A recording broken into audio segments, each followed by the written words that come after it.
नमस्कार, हमारे खास कार्यक्रम रात का रिपोर्टर में आप सभी का स्वागत है। मैं हूं आपके साथ सृष्टि शुक्ला। रात के रिपोर्टर में सबसे पहले हम बात करेंगे भिवानी की, जहां रात के समय जायजा लिया हमारे संवाददाता दीपक मुटरेजा ने।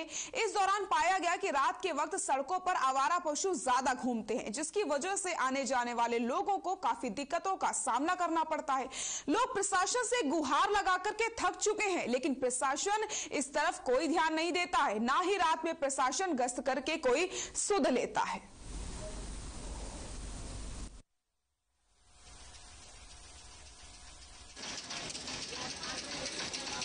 भिवानी शहर कहने को तो सबसे बड़ा कभी जिला हुआ करता था, हालांकि इस शहर के दो हिस्से हो गए। अब चक की दादरी को जिला भी खास में बना दिया गया है। भिवानी जिले में इन दिनों आवारा पशुओं का बड़ा बोलबाला है। आवारा पशु लोगों को काफी नुकसान पहुंचाते हैं। हालांकि किसानों ने भी इस समस्या से सरकार को काफी बार अवगत भी करवाया है। शहर की बात की जाए तो शहरों में भी आवारा पशु काफी मात्रा में है, जिससे लोगों को काफी समस्याओं का सामना करना पड़ता है। रात के अंधेरे में ये आवारा पशु लोगों को काफी नुकसान पहुंचाते हैं। ट्रैफिकों के आगे आकर के बड़ी बड़ी दुर्घटनाएं भी इनसे होती हैं। आज बीसी कॉलोनी के कुछ लोग हमारे साथ हैं, इनसे हम बात कर लेते हैं, इनसे पूछ लेते हैं कि किस तरह की समस्याएं हैं इनको आवारा पशु। सर क्या कहोगे? हर खबर हरियाणा में आपका स्वागत है। क्या कहोगे आवारा पशु? धन्यवाद।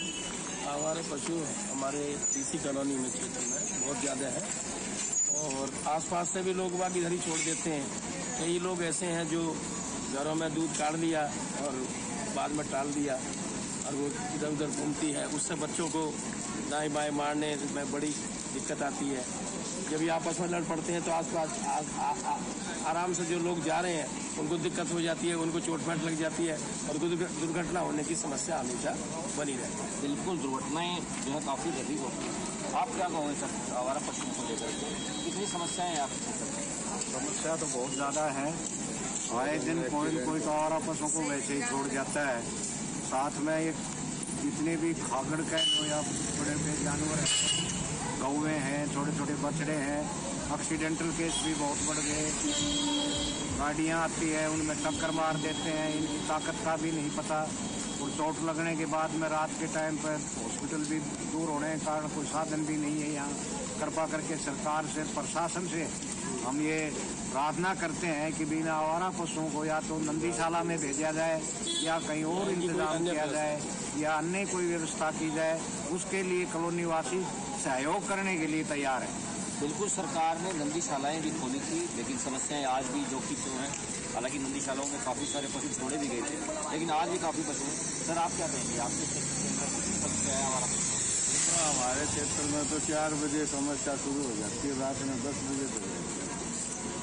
प्रशासन से भी कई बार बोल दिया, हमारे एमपी से भी बोल दिया, लेकिन कोई समाधान। सारा दिन हमारा मील एरिया है, सारा दिन यहाँ लोग मील में आते जाते हैं, किसी के सिर मारते हैं, किसी गाड़ी से टकराते हैं, किसी के सब्जी उठाते हैं, किसी का छोले उठाते हैं। बहुत ज़्यादा परेशान है। सरकार से अनुरोध है कि इससे हमें निकाल दें। बिल्कुल, काफी लोग जो है वो सरकार से अनुरोध कर रहे हैं कि आवारा पशुओं से उन्हें निजात दिलाया जाए। एक अंकल जी और भी आए हैं, इनसे भी हम बात कर लेते हैं। सर आप क्या कहोगे? आवारा पशुओं की कितनी समस्याएं हैं आपके क्षेत्र के अंदर? क्या कहना चाहोगे? फिलहाल जो है गोपाष्टमी का त्यौहार भी आ रहा है, लोगों की पूजा भी होती है 11 तारीख के दिन। तो इस तरह की जो समस्या है उसको लेकर के क्या कहोगे? आवारा पशु तो करीब घर गली गली घूमते रहते हैं। आने जाने में परेशानी भीड़ भड़का रहता है। यहाँ पर मिल एरिया है, मजदूर आते जाते हैं और यहाँ पर तमाम हुड़दुम करे रहते हैं। इतना दूर था, कई गाड़ियाँ टूट गई है, कई एक दिन तो इनके कुर्सी भग गई तो इनकी कुर्सी में लग गया। क्या करें, परेशानी है शायद। गाय को गौ माता का दर्जा। बिल्कुल, जिस प्रकार से लोगों का कहना है कि काफी समस्याएं लोगों को हो रही है। हालांकि हमारा देश धार्मिक देश है और गौ को माता का दर्जा भी देते हैं, लेकिन इन दिनों आवारा पशु लोगों के लिए काफी समस्याओं का सबब बने हुए हैं। लोगों को कहना है कि काफी बार ये लोगों को नुकसान पहुंचाते हैं, काफी समस्याएं इनको जूझना पड़ता है। हर खबर हरियाणा भी सरकार से भी प्रशासन से भी यही गुहार करता है कि आवारा पशुओं से लोगों को निजात दिलवाए, ताकि ये आवारा पशु लोगों को नुकसान ना पहुंचाए। हर खबर हरियाणा के लिए भिवानी से दीपक। भिवानी के बाद अब बात करते हैं रेवाड़ी की। रात में भिवानी की सड़कों पर सुरक्षा का जायजा लिया हमारे संवाददाता महेंद्र भारती ने और पाया कि जब रात में शहर की सड़कें सूनी और वीरान हो जाती हैं तो इन सड़कों पर दूर दूर तक सुरक्षा के लिहाज से कोई भी सुरक्षाकर्मी नजर नहीं आता। आपको दिखाते हैं कि रात के वक्त शहर की सड़कों पर सुरक्षा की कितनी मुस्तैदी से तैयारियां की जाती हैं।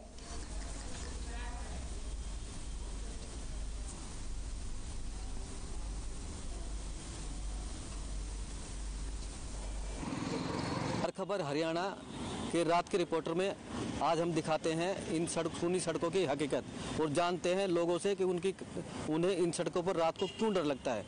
हमारे साथ इस समय ये आपका नाम क्या है? साकेत धिंगड़ा। यहाँ पे साकेत धिंगड़ा, क्या कहेंगे कि रात को ट्रैफिक व्यवस्था जैसे चलता रहता है लेकिन रात को कोई पुलिस वाला नजर नहीं आता? जी, एक अभी मैंने कुछ टाइम पहले आरटीआई लगाई थी जिसमें मैंने ट्रैफिक व्यवस्था से संबंधित जानकारी मांगी थी। उसके अंदर मेरे को बहुत चौंकाने वाला आंकड़ा पुलिस प्रशासन से ये मिला कि मात्र 25 जो है अपने पुलिस कर्मचारी जो है ट्रैफिक व्यवस्था में तैनात हैं। पूरे जिले की बात की जाए, रेवाड़ी भी आ गया, कोसली भी आ गया, धरोड़ा भी आ गया, बावल भी आ गया, पर नियम से वो 100 से ऊपर होने चाहिए।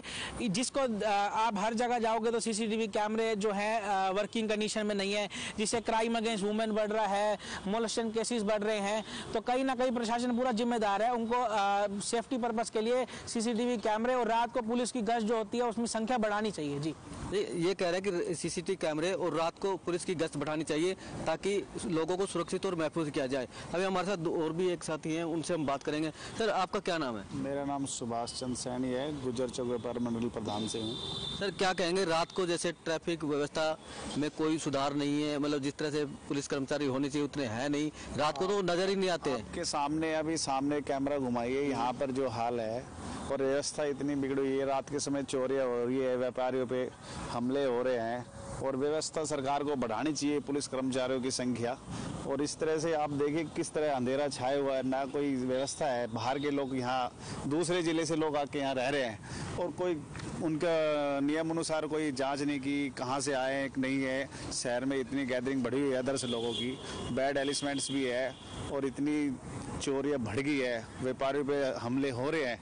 इस तरह से सरकार को ये सोचना चाहिए कि इसको कैसे रोका जाए और ये सरकार सोचे और व्यवस्था बढ़ाए, अपने कर्मचारियों की संख्या बढ़ाए और गश्त को बढ़ाए रात के समय में, ताकि रोज लोग महफूज रह सके। हाँ, ये जब सरकार कुछ करेगी लोग अपने आप ही महफूज करेंगे, अपने आप ही कहने लग जाएंगे व्यवस्था ठीक है।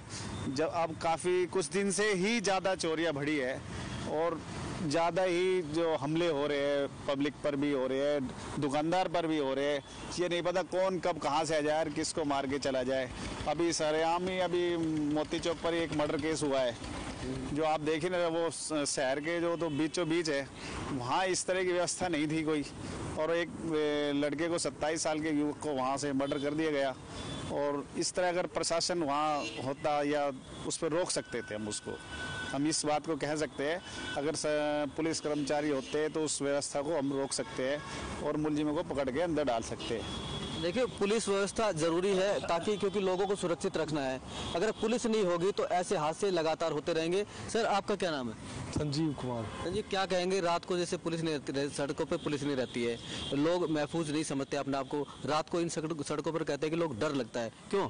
पुलिस व्यवस्था पूरी चरपाई हुई है, पुलिस फोर्स है नहीं प्रॉपर, क्या करेंगे, कैसे महफूज रहेंगे लोग? कभी आप इन सड़कों से रात को गुजरते हो तो आपको कैसा महफूज होता है? नहीं होता, पुलिस वाले सो रहे होते हैं, साइडों में जाकर ड्यूटी प्रॉपर कर नहीं रहे होते अपने, क्या महफूज लोग कैसे महफूज रहेंगे? तो पुलिस ही सोती रहेगी तो आम नागरिक क्या करेगा? तो आपको इन सड़कों पर चलकर रात के समय चलने में डर लगता है? मेरे को तो बहुत डर लगता है ना, अफीम चर्सी सब घूमते रहते हैं यहाँ पे, पुलिस नहीं नजर आती। पुलिस नहीं नजर आती, बस सारे नशे। देखो, इनका कहना है कि सारे शराबी कबाबी लोग इस तरह से इन सड़कों पर घूमते नजर आ जाएंगे रात के समय में, लेकिन पुलिस कहीं भी नजर नहीं आती। अगर लोगों को सुरक्षित रखना है तो रात्रि गश्त बढ़ानी होगी और पुलिस के कर्मचारियों की संख्या भी बढ़ानी होगी ताकि लोगों को महफूज रखा जा सके। महेंद्र भारती, हर खबर हरियाणा। अब बात करते हैं फरीदाबाद की, जहां से हम आपको रात में स्वास्थ्य विभाग की व्यवस्था के बारे में बताएंगे। हमारे संवाददाता सुशांत सिंह ने फरीदाबाद के सेक्टर 3 में शिशु एवं स्वास्थ्य केंद्र का जायजा लिया और इस दौरान क्या कुछ वहां पर पाया गया है आपको दिखाते हैं और हम आपको दिखाएंगे धरातल पर कि क्या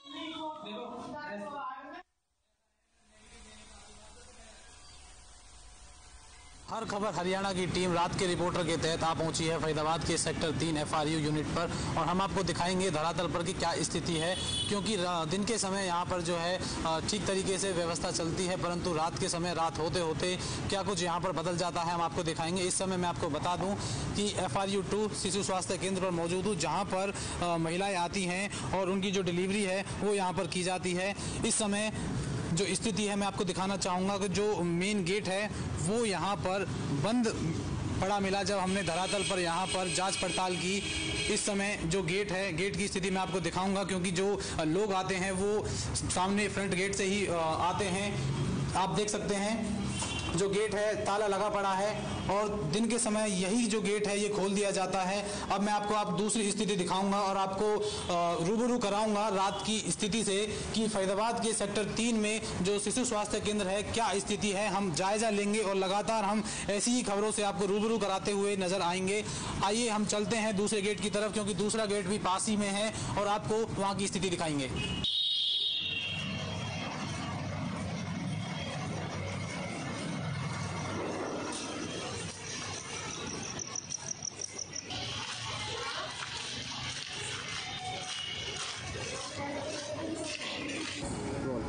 अब हम आ पहुंचे हैं दूसरे गेट की तरफ, प्रसूति विभाग की तरफ, और यहाँ पर आप देख सकते हैं कि 24 घंटे सेवा उपलब्ध का यहाँ पर लिखा हुआ है और आपको अंदर की स्थिति दिखाएंगे कि क्या डॉक्टर यहाँ पर उपलब्ध है या नहीं है, किस तरीके से जो स्थिति है यहाँ पर बनी हुई है। आइए अंदर चलते हैं और आपको दिखाएंगे और लगातार जो है ऐसी खबरों के साथ हम बने रहेंगे और आपको लगातार यहाँ की सच्चाइयाँ, फरीदाबाद की जो रात की सच्चाइयाँ आपको दिखाएंगे, रूबरू कराएंगे। अब हम अस्पताल के बिल्डिंग पर घुस चुके हैं और आपको आगे की ओर मैं ले जाना चाहूँगा, क्योंकि थोड़ी ही आगे हमें जाने की अनुमति नहीं है और हम स्टाफ नर्स से बातचीत करने की कोशिश करेंगे, उनसे जानेंगे कि यहाँ पर डॉक्टर कोई उपलब्ध है या नहीं है।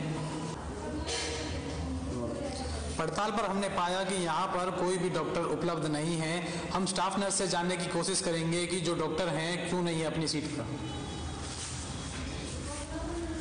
मैडम क्या नाम है आपका? मेरा कविता, स्टाफ नर्स जी। हाँ जी। कब डॉक्टर आते हैं यहाँ पर? यहाँ पे OPD टाइमिंग में तो डॉक्टर रहते हैं 9 से 3 बजे तक, बट कोई भी इमरजेंसी होती है तो हम ऑन कॉल रहते हैं। डॉक्टर सोनिया गायनेकोलॉजिस्ट हैं, थोड़ी बहुत इमरजेंसी होती है तो हम लोग संभाल लेते हैं, बाकी ज़्यादा टिपिकल केस होता है तो हमारे डॉक्टर सोनिया आ जाती हैं। जी। अच्छा, आने में कितना समय लगता है डॉक्टर को? 5 to 10 मिनट्स मैक्सिमम। जी, 5 to 10 मिनट में पहुँच जाते हैं। हाँ जी। अच्छा, यहाँ पर सुविधा की बात करें तो क्या कुछ सुविधाएं यहाँ पर मिल रही हैं और क्या कुछ अभी होनी बाकी है? हाँ जी सर, यहाँ मैक्सिमम सुविधा तो है। अभी हमारे यहाँ BT के लिए भी, ब्लड ट्रांसफ्यूजन के लिए भी एप्लीकेशन भेजी हुई है डॉक्टर मानसिंह सर ने, और यहाँ पे OT भी स्टार्ट है। जी। ब्लड बैंक की बात करें तो अगर खून की जरूरत पड़ती है तो वो कहाँ जाते हैं? अभी तो हम BK से अरेंज करवाते हैं, बट इसके लिए हमने एप्लीकेशन दी हुई है, जल्दी से जल्दी हमारे यहाँ ब्लड बैंक होगा।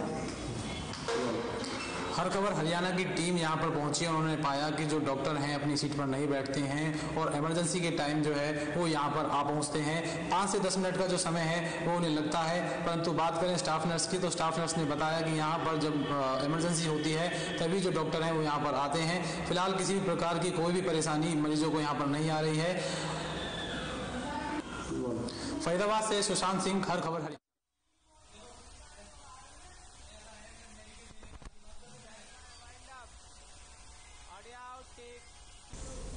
रात के रिपोर्टर में फिलहाल के लिए इतना ही। नमस्कार।